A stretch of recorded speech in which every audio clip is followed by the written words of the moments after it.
The X Zone Radio Show with Rob McConnell is largely an opinion talk show.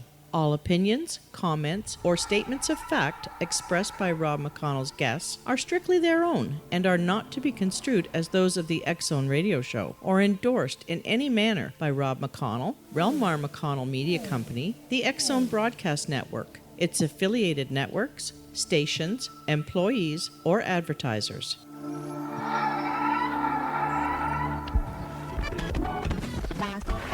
All Hit Radio.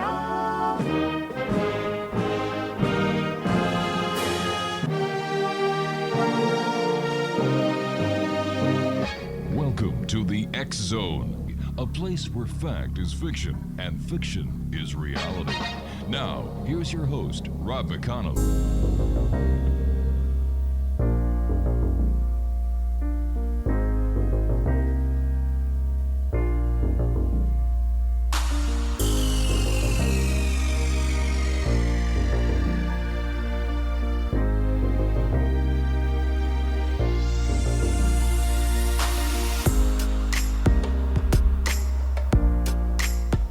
And welcome one and all to the X Zone. I am Rob McConnell, and the X Zone is a place where people dare to believe and dare to be heard. It's a place where fact is fiction and fiction is reality. And the X Zone comes to you Monday through Friday from 10 p.m. Eastern until 2 a.m. Eastern, right here on the X Zone Broadcast Network, Talkstar Radio Network, Mutual Broadcast Network, and simulcast on Simul TV on the X Zone TV channel. If you'd like to send us an email, xzone@xzoneradiotv.com on all social media sites, Xzone Radio TV. And for all the broadcast on the Xzone Broadcast Network, visit www.xzbn.net. And for the program schedule for the Xzone TV channel on Simul TV, just go to www.simultv.com. And in the top of the page in the search engine, type in Xzone. I'd also like to take this time to welcome our newest affiliate in Los Angeles, California, HDTV 55, and also to 10 million new viewers in India. So from everyone here in the X Zone to everyone out there, welcome to the family. X Zone Nation, my guest this hour is Dr. LAURIE NADEL, and with a dual career in psychology and media, Dr. NADEL is the author of 8 books, including Sixth Sense, Unlocking Your Ultimate Mind Power, which is a 4-time bestseller. Her new book, The 5 Gifts, Discovering Hope, Healing, and Strength When Disaster Strikes, was forwarded by Dan Rather and was voted one of the best books of 2018 by the prestigious Library Journal. Joining me now is Dr. LAURIE NADEL. And Laurie, welcome to the X Zone. Hey, thank you so much. It's my honor to be here. Thank you. It's great having you here, Laurie. Tell us more about yourself. You know, you've worked for CBS News, I believe, and then something happened in your life where you kind of changed careers. Yes, I started my career after college, actually during college, working in journalism, and I kind of fell into TV news, I guess by accident, and enjoyed it tremendously for a long time. Worked in Reuters Television in London, ABC News, CBS News for a decade, and burned out covering the Iran-Contra hearings and ended up with a virus, a kind of Epstein-Barr or chronic fatigue virus, which at the time, I guess even now, there's really no conventional medicine for viruses, as we're finding out, you know, with the coronavirus and other illnesses that come up from time to time. So I began to meditate, and I began to study alternative healing, and I recovered in half the time. Most people suffer with that illness for 4 years, and I got better in 2.5 years, and then went on to go back to graduate school and to really change my career to focus on helping people cope with stress, health issues, and post-traumatic stress, which were all things that I myself had been dealing with for quite a while. You know, I don't think there's anybody listening who didn't hear or see the events of 9/11. Even those people watching the events, even though they weren't in the city of New York or Washington or in Pennsylvania when the events happened, Watching on TV, could that actually cause to have stress?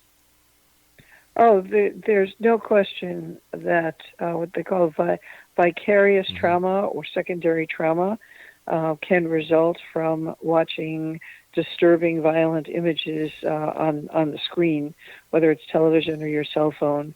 And in fact, there's actually, as part of the psychiatric diagnosis for PTSD, is hours of exposure to disturbing images or video. Now, it used to be that only people who worked in newsrooms or worked in police communications offices or, say, forensic psychologists or detectives who have to watch this footage over and over again were likely to develop vicarious or secondary PTSD. But now 44 million people in the United States are now reported to have PTSD. Only 6 million of them are veterans, which means that it's mostly civilians. And I truly believe that a lot of this is caused by the hours and hours that we all spent, including yours truly, looking at your cell phone, looking at your tablet, looking at your TV, looking at your screen, and you're being bombarded and you're being flashed news images, breaking news, which usually is what we call in the business hard news, usually is death and destruction. Right. And it lodges in the psyche. I mean, it lodges in the subconscious mind, and it creates a sense that we're literally unsafe in our own skin, and it's become a national epidemic. So what can we do about this? You know, it seems that people cannot live without their handheld devices. It seems that there's a symbiotic relationship that's been developed when it comes to the gadgetry of today. How can we turn things around, or how can we protect the public from what mass media is actually doing? Well, I think awareness, you know, the number one line of defense for PTSD is information. And I think being able to recognize what the signs of traumatization are, and then to be able to practice some self-care. Of course, the first element of self-care with regard to exposure to television or computer or screen images would be to turn it off, which is what the Red Cross tells people after disasters. You know, if families who the families of people who were working in the area around the World Trade Center were told by the Red Cross to turn it off. Don't keep watching it. If it's disturbing, if you find that you have insomnia, if you find that it's giving you nightmares, sometimes the stories that you see are particularly grisly. Yes. Thinking specifically of Parkland, which happened exactly 2 years ago tomorrow on Valentine's Day. Turn it off and take a few hours. You know, take a cell phone break, take a media break, and do something that is going to help you to chill out. Especially important not to isolate. So talk to somebody, hang out with a friend, hang out with a pet, take a walk, sit in the garden, do anything that gets you away from that kind of hypnotic kind of quality that we go into this trance of watching it again and again and again. And it's really important to recognize I'm feeling sick. I'm feeling nauseous. My hands are shaky. I feel unsafe. I'm not going to be able to sleep. Now it's time to stop, because if you don't turn it off, then it becomes an addiction, and it's going to create other problems down the road. Why are so many people addicted to the multimedia devices that are so accessible these days? Well, you know, I like to say that when something is addictive, whether it's sugar or cigarettes or television or any other substance, we crave it because it's immediate, it's available, and it's effective in terms of changing our state. And there's something about staring at screens all day, or I think about people who I know who spend, 4 or 5 hours a day on Facebook or Instagram or Twitter. You go into the zone, and the outside world doesn't exist for you.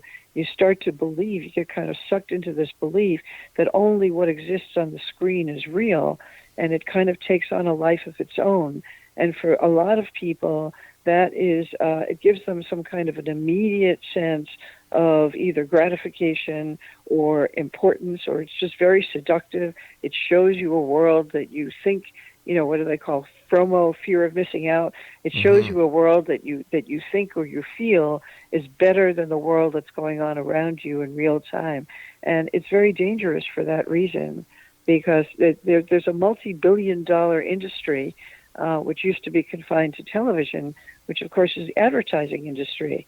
And the advertising industry is designed to create these very seductive little movies of who you're going to be if you buy an SUV and you live in the Bronx. It's going to take you up to that mountain in Alaska, and you're going to be able to kayak.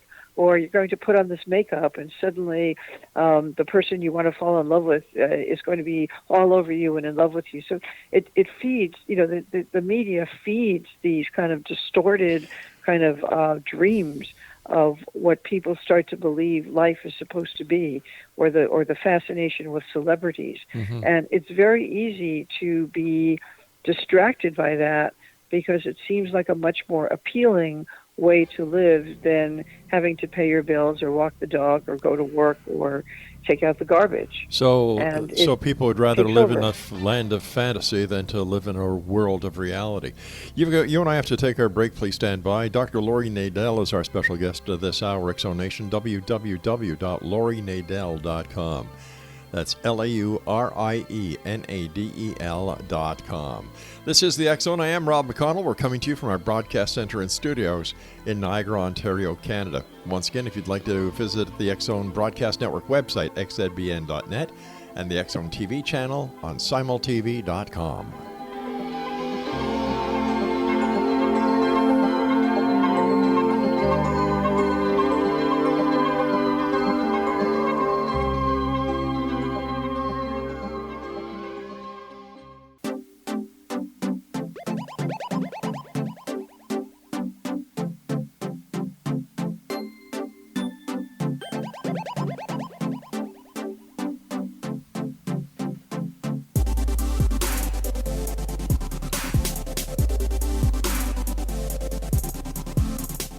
Welcome back, everyone. Dr. Laurie Nadel is our special guest, www.laurienadel.com.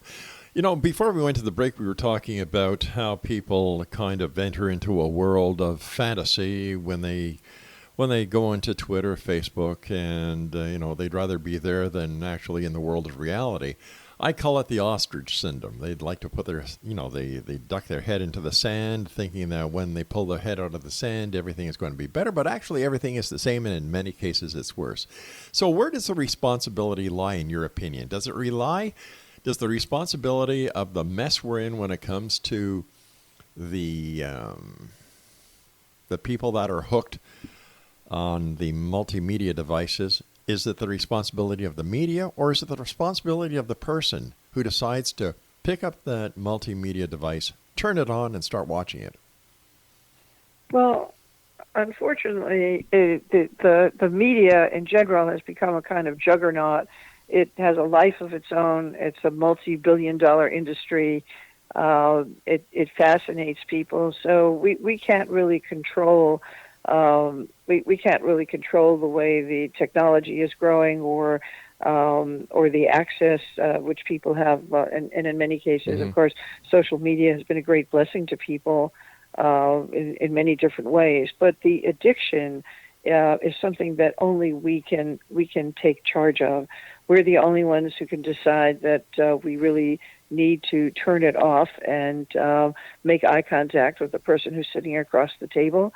I cannot tell you how many times I've gone to restaurants and seen young couples, either on dates or young married couples, where each of them is looking at their phone and they're not looking at each other. Or a client who came to me because the man she was in love with had finally proposed to her after 5 years, but she said she was going to break up with him because he didn't put "in a relationship" on his Facebook page.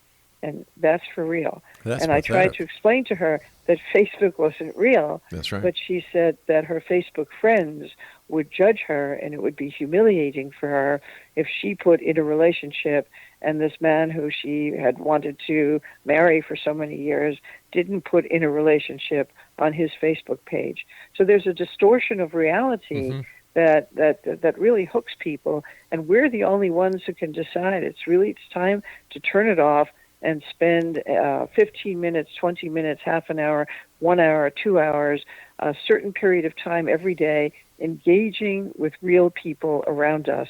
That's what we have control over. Unfortunately, the industry is rampant and it's out of control. Well, it's out of control because of the demands of the consumer. It's Right. supply and demand. Like, as I've been in the media for so many years that I've seen the progression. And I am not. Right. I am one that is dead against having the handheld devices in schools. I don't think children should have access to them. I would agree with Yeah. you on that. It's also, it's the advertising industry. I read a few years ago that Mark Zuckerberg had bought the virtual reality company Oculus Rift.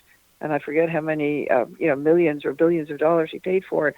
But the reason he bought it was because of the potential to flash subliminal ads directly into your brain when you think that you're walking on the beach or you're battling aliens or whatever you're doing in your virtual reality. You're having ads beamed directly into the brain because it's bypassing conscious, rational thought. So we're talking about that's really what drives the industry. Yeah, but we're also, this is nothing new. This is not subliminal advertising is as old as the hills.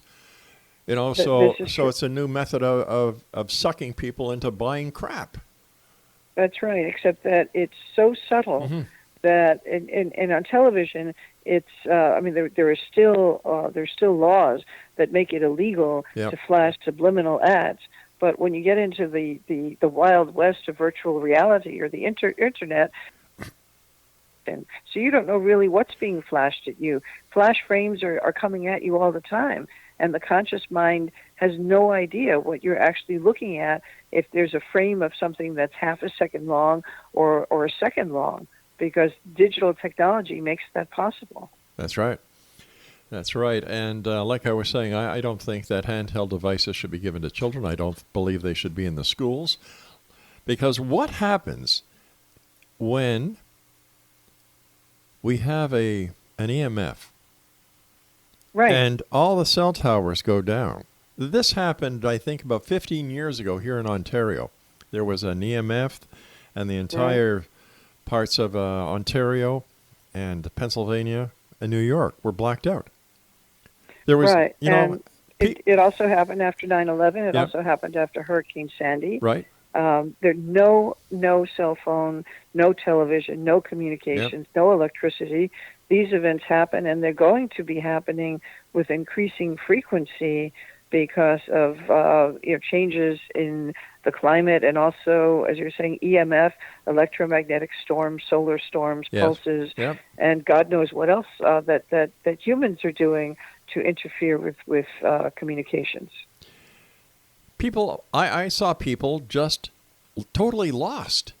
Right. Like, my God, what are we going to do? The phone's not working. This is why, folks. It's great having an internet phone. It's great having a cell phone, but you can't beat the good old copper wire phones that every telephone company offers you. But that's right. The convenience of having a cell phone. Wow, you can go anywhere and talk. Look, if you're driving, put your damn cell phone down. When you're walking, put your cell phone down. If you're at a restaurant with your family or whoever, put your cell phone down. I think that people who use their cell phones in public are very ignorant. Well, they're ignorant and they're rude, but it's also dangerous. It is very. It's dangerous to be walking. I think somebody was saying that her doctor told her not to walk and text at the same time. People are ending up in emergency rooms. They're getting hit by cars because they can't stop looking at their phone while they're crossing the street. I mean, it's really kind of taken over in a very dangerous way. I don't understand why there's not tighter controls on the internet, especially when it comes to the advertising. That's so cheap. Number one. Number two, it does hit a large market, but it's like shooting a shotgun in the air at a duck. Some pellets will hit, some pellets won't. like the FCC and the CRTC say you cannot use subliminal advertising. And yet, the Internet, they just do what they want. Exactly. There's no regulation. And the one time, I think I think it was after Parkland, I suggested on a closed discussion group of consciousness researchers that if somebody threatens mass murder in a digital space like Facebook, it should be treated the same way as if you shout fire in a crowded movie theater. Yes. It should be illegal. And I was blasted because it was a violation of freedom of speech. And I said, if you yell fire in a crowded movie theater or you joke about a bomb in an airport, that is considered a threat to public safety, and you will be arrested, as you should be. And yet there are no regulations that I'm aware of. People threaten violence on the Internet before they commit these horrible acts of mass murder, and there doesn't seem to be any regulation to stop that. And that, in my opinion, is so wrong. You know, I had a guest on the show many years ago. His name was Pastor Harry Walther. And he said, you know, Rob, the mark of the beast is not 666. It's WWW. Very clever. I would agree with that. Yeah. I would agree with that. Yeah. Yeah. The other thing is, it's so insidious. It's kind of like, you know, alcohol. Alcoholism is increasing, but alcohol is legal. Cigarettes kill people, but cigarettes are legal, and WWW is legal, and people are just they become enthralled with it. Yes, it takes over their lives, and they really are unaware of the insidious and not so insidious dangers of being hooked up to the Internet 24/7. And not a good thing. And then all the cyberbullying that has been going on. And isn't it funny that a couple of years ago, cyberbullying was all over the place, and now it's kind of been accepted. Well, you know, it's part of the Internet. Oh, come on, give me a break. What's gone wrong with society? Well, I think that's a big picture question. I personally believe in the United States that a big piece of this is due to the devaluation and deterioration of the importance of education. Big time. And that it's much easier to just stare at a screen than learn how to read or learn how to do addition and subtraction manually. If you can just punch up the calculator function on your cell phone. There's been a real devaluation of education, and people no longer think. They just expect to be told what to think. And, of course, politicians are capitalizing on that. That mind control through the Internet, very dangerous moving forward, extremely dangerous. The dumbing down of society at the hands of technology. Yes. Doctor, please stand by. True. You and I have to take our news break at the bottom of the hour. Exonation, Dr. Laurie Nadel is our special guest, www.laurienadel.com. And we'll not the sign of the beast. No, not the sign of the beast. Just joking.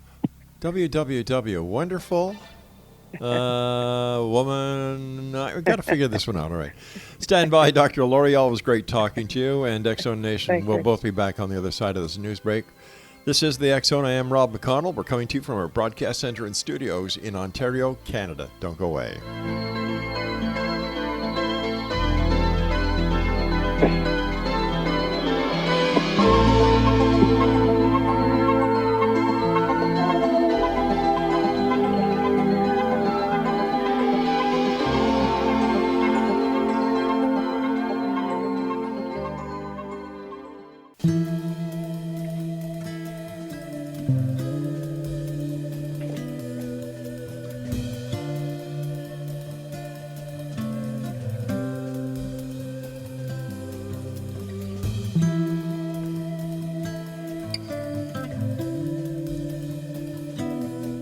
Welcome back, everyone. Dr. Laurie Nadel is my special guest this hour, www.laurienadel.com. Now, before I get back to Dr. Nadel, one of the main stories that we have in the February edition of the X-Chronicles newspaper is all about the F.A. Mitchell Hedges crystal skull.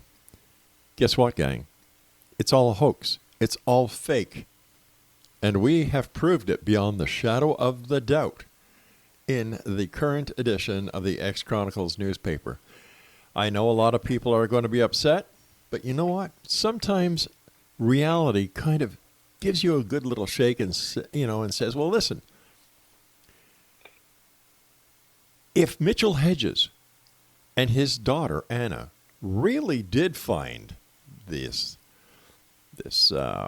artifact in Louboutin, Central America, in Belize or British Honduras, how come on the expedition report that Mitchell Hedges himself did, it's never been mentioned? How come in the 1930s, when Mitchell Hedges had his own radio show in New York, it was never mentioned? How come there's no picture of Mitchell Hedges or Anna during the time of the expedition when it was allegedly found? There's no pictures. How come no one on that expedition with F.A. Mitchell Hedges ever talked about it? They never saw it. It's because, gang, Mitchell Hedges and Anna perpetrated a hoax. The crystal skull was actually bought at Sotheby's in London. The crystal skull was manufactured in the 20th century. All these details and much more in the X-Chronicles newspaper, www.xchroniclesnewspaper.com. Dr. Laurie Nadel is our special guest, and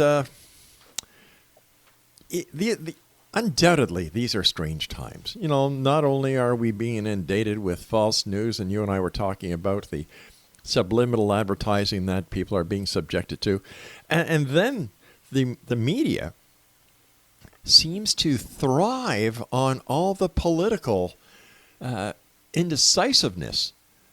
And I believe that the media is actually pulling this country apart. Well, I would agree with you. I think that there's a polarization that has really gotten much worse in the last 10 years. And when people very often will ask me, what would Walter Cronkite think of the media today? Oh my God! And Walter Cronkite would say, make sure that you spell people's names correctly. That's right. I mean, there's been a complete deterioration of basic news values, the way I was trained a long time ago. Sure. But you always get somebody's name, spell the person's name right, get the date line, the location of the story, make sure that your facts can be checked and double checked, and 90% of what seems to be out there is opinion, and it's masquerading as fact. It's being packaged as news. It's called Fox News, it's called cable news. Yes. And there are some facts, but there's a lot more opinion, and it's not carefully separated. It used to be that if you had an opinion piece, somebody, Harry Reasoner was reading an editorial or an essay at the end of the show. There'd be a word, or we call it a font, would be flashing editorial or opinion piece. Yes. And it would be separated from the factual news content of the rest of the program. Now the lines are completely blurred, and people don't know where fact begins and ends and where opinion begins and ends. And again, it's very dangerous. Well, once again, the motto of the media has totally changed, and now it's if it don't bleed, it don't lead. And That's right. It's all about numbers. It's all about the number of readers, viewers, or listeners, because the higher the numbers, the more you can get for advertising. That's yes. It's excuse me. It's we call it it's a negative cycle that keeps feeding itself. Anyone who's seen I think Bombshell, some of the other movies that have come out about how the very crass and commercial and sexualized nature of how news is packaged and sold. I think that level of corruption is like yes, sex has always been used to sell movies and to sell to sell advertising on television, but it's just reached a point where there's really no attempt to to separate out, okay, this is fact, Yeah. and this is opinion, and this is advertising. I mean, the ads are kind of they kind of filter in through the reporting, because the reporting is largely opinion, and the product placement. You know, if you're watching a TV show and you see a can of Pepsi sitting on a table, I mean, that's an ad. That's right. For which Pepsi has paid a lot of money Yeah. to have that can of Pepsi sitting on that table. So it's insidious, it's invasive, and it's so ubiquitous. It happens all the time, everywhere, in so many different areas of television, of movies, of on the internet, that we're not even aware that we're being plugged and we're being manipulated and we're being sold to all the time. Anytime you look at your screen, someone's trying to sell you something. That's right. It's 24-hour advertising cycles. It's funny because years ago, not that long ago, the Canadian and the American government put a halt to having psychic shows or psychic advertising or infomercials on at a certain time. I wasn't aware of that. Yeah, because it was affecting people in such a negative manner. They said that by the people who would the programmers would put the infomercials on at between 1 o'clock and 5 o'clock in the morning, when TV time is the Right. cheapest. But that is when people who cannot sleep because of the negativity that is going on in their life, the unhappiness, the financial problems, marital problems, are awake. They turn on TV. There's a psychic hotline saying, we can solve your problems. We can tell you Right. what you're doing wrong. And it took long enough for the government to say, whoa, this is all wrong. The FCC said you can't do that. The CRTC said you can't do that, and they were taken off.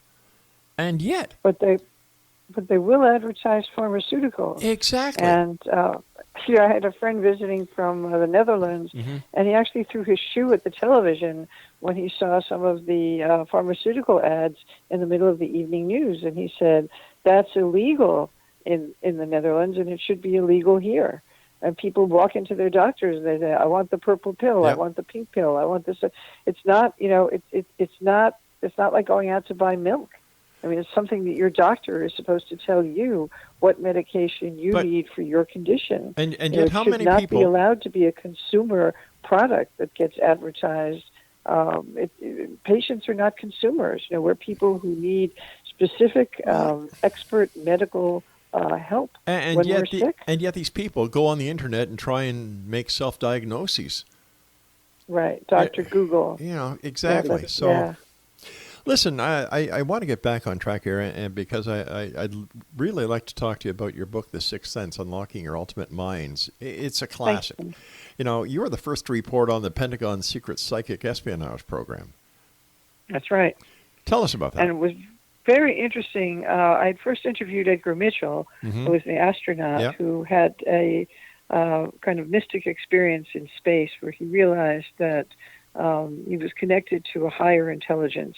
And from that epiphany, he came back to Earth and he started the Institute for Noetic Sciences, which is a very prestigious and probably was the first scientific organization that did research into consciousness, non-local phenomena, what we call psychic phenomena. Yeah.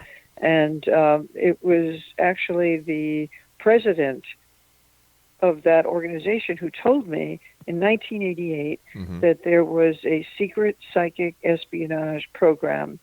And yet when I started to ask people about it, researchers and scientists, they all looked at me, and I'd been a journalist for many years, and I know when people were lying. Right. They looked at me and they said, oh, no, we're not doing that anymore. Oh, no, that program has been shut down.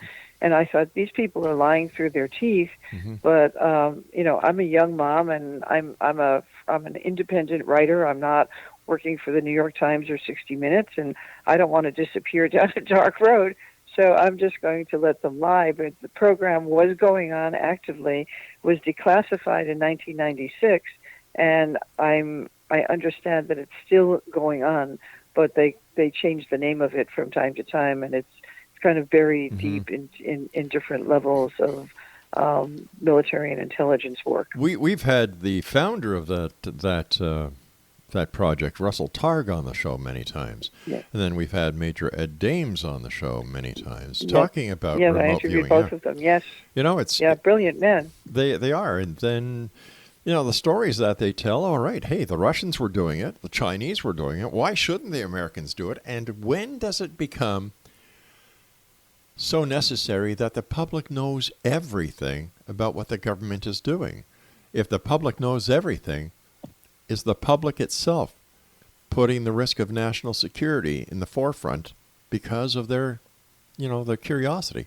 We'll be back on the other side of this break as we wrap up this hour here in the X Zone from our broadcast center and studios in Niagara, Ontario, Canada. Dr. Laurie Nadel is my guest, and Laurie's website is www.laurienadel.com. The X Zone, a place where people dare to believe and dare to be heard, returns on the other side of this break as we wrap up another hour from our broadcast center and studios where? Niagara, Ontario, Canada.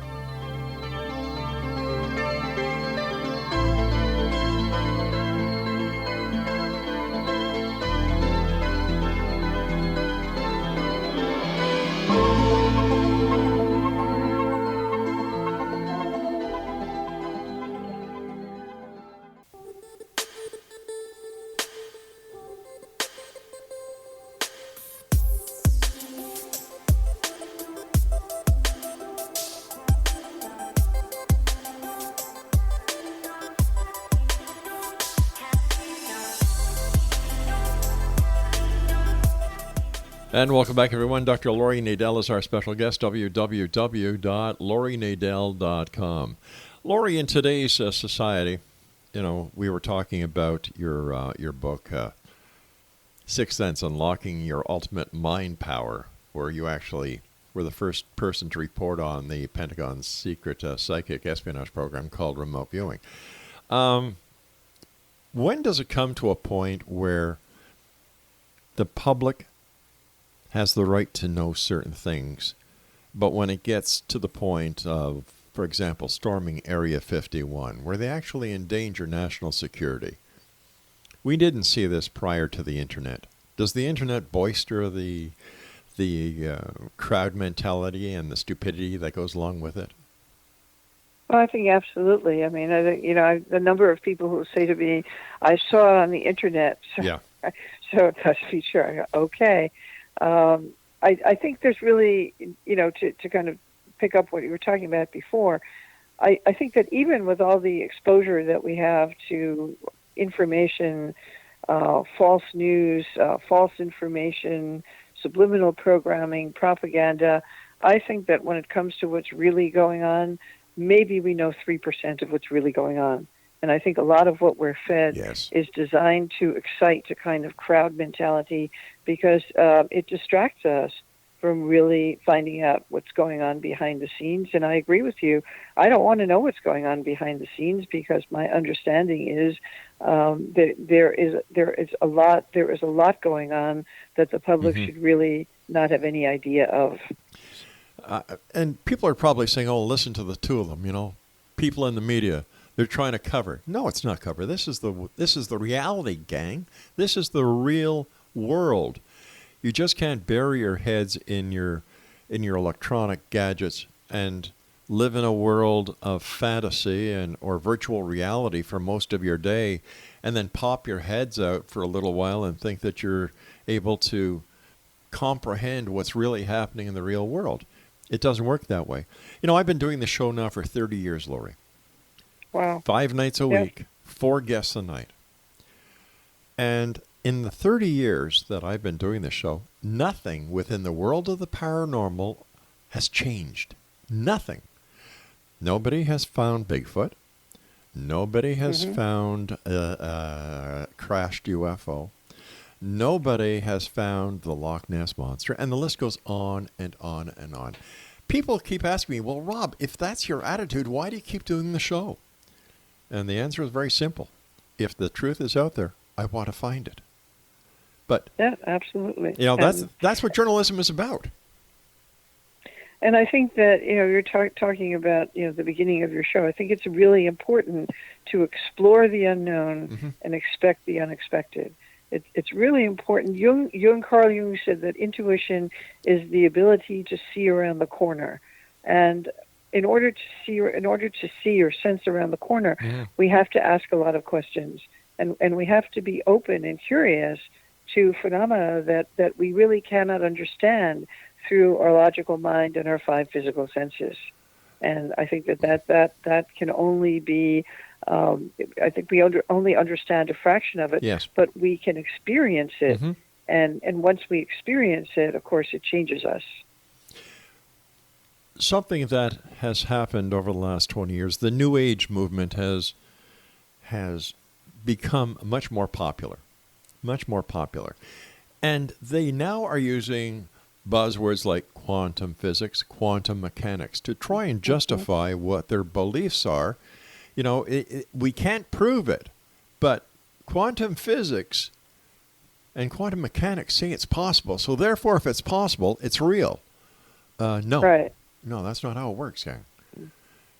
Well, I think it was Russ Targ who told me when I interviewed him for Sixth Sense that the whole idea of quantum non-locality and Bell's theorem and quantum mechanics was just, it was a convenient way for people to understand what we really can't understand. That's right. With our logical minds, and that really those are really not explanations for the ability to know something without the conscious use of reasoning, or to be able to correctly draw and identify a target in a remote location where there's been no sensory input whatsoever about what that target is. I mean, the mind is capable of so much more than we're aware of, and I think that's really to be a pure explorer of the mind, I think is really one of the things that keeps me going, and it really was what motivated me to explore this phenomena called the sixth sense, or called intuition,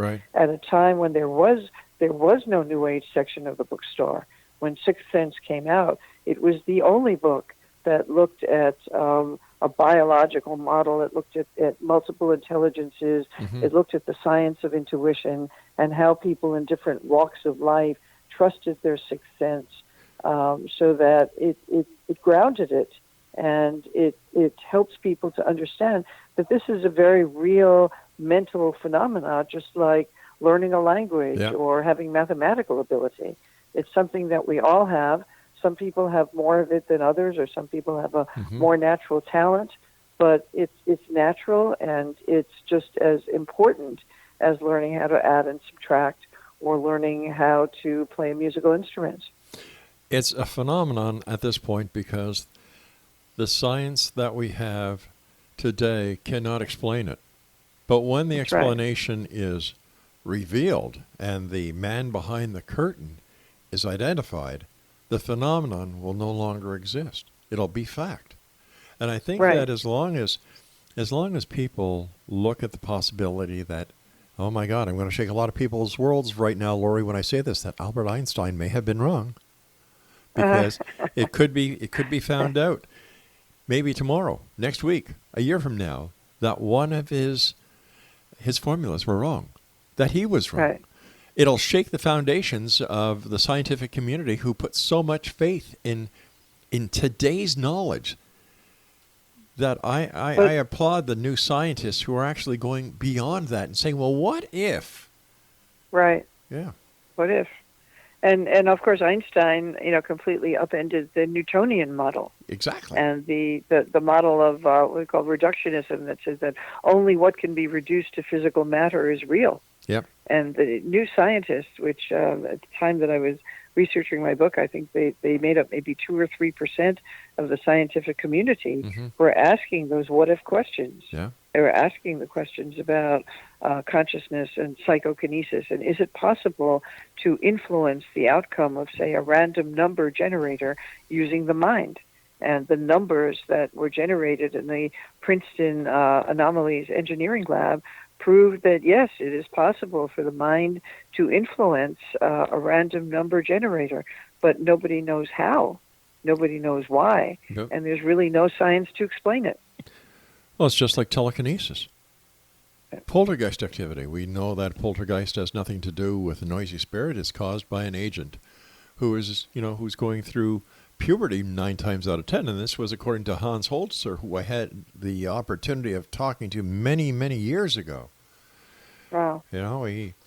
So this has come to be understood. But people, well, I think it's kind of gone full circle, because if we look at ancient spiritual traditions, yes, we look at Eastern religions, we look at even South American mystical traditions or indigenous people, there is a basic belief that there is a spiritual realm which is invisible, but which interacts with our physical realm all the time. And here in North America, we tend to have this very rational view that if we cannot measure it through our 5 physical senses, then it's not real. That he did. Why? Because academia does not want to say, you know what, we were wrong. Even though the monks, the Irish monks were in the Americas, even though people from the Middle East were trading with the Indians of the Great Lakes, we don't want to admit that. So if they're not willing to admit something that is so insignificant compared to the findings that are being found today, it's going to be a long time, Laurie. But I just want to thank you so much for joining us. It's been a great pleasure talking to you. We'll have to have you back because you're one heck of a fine lady. And do the world a favor. Keep doing up the great work that you're doing. Thank you so much. And to you, Rob, it's really a great pleasure to be here. And I thank your audience and listeners. And I wish everyone a very happy Valentine's Day. And happy Valentine's Day to you, Doctor. Exonation, our guest this hour has been Dr. Laurie Nadel. www.laurienadel.com. The name of the book that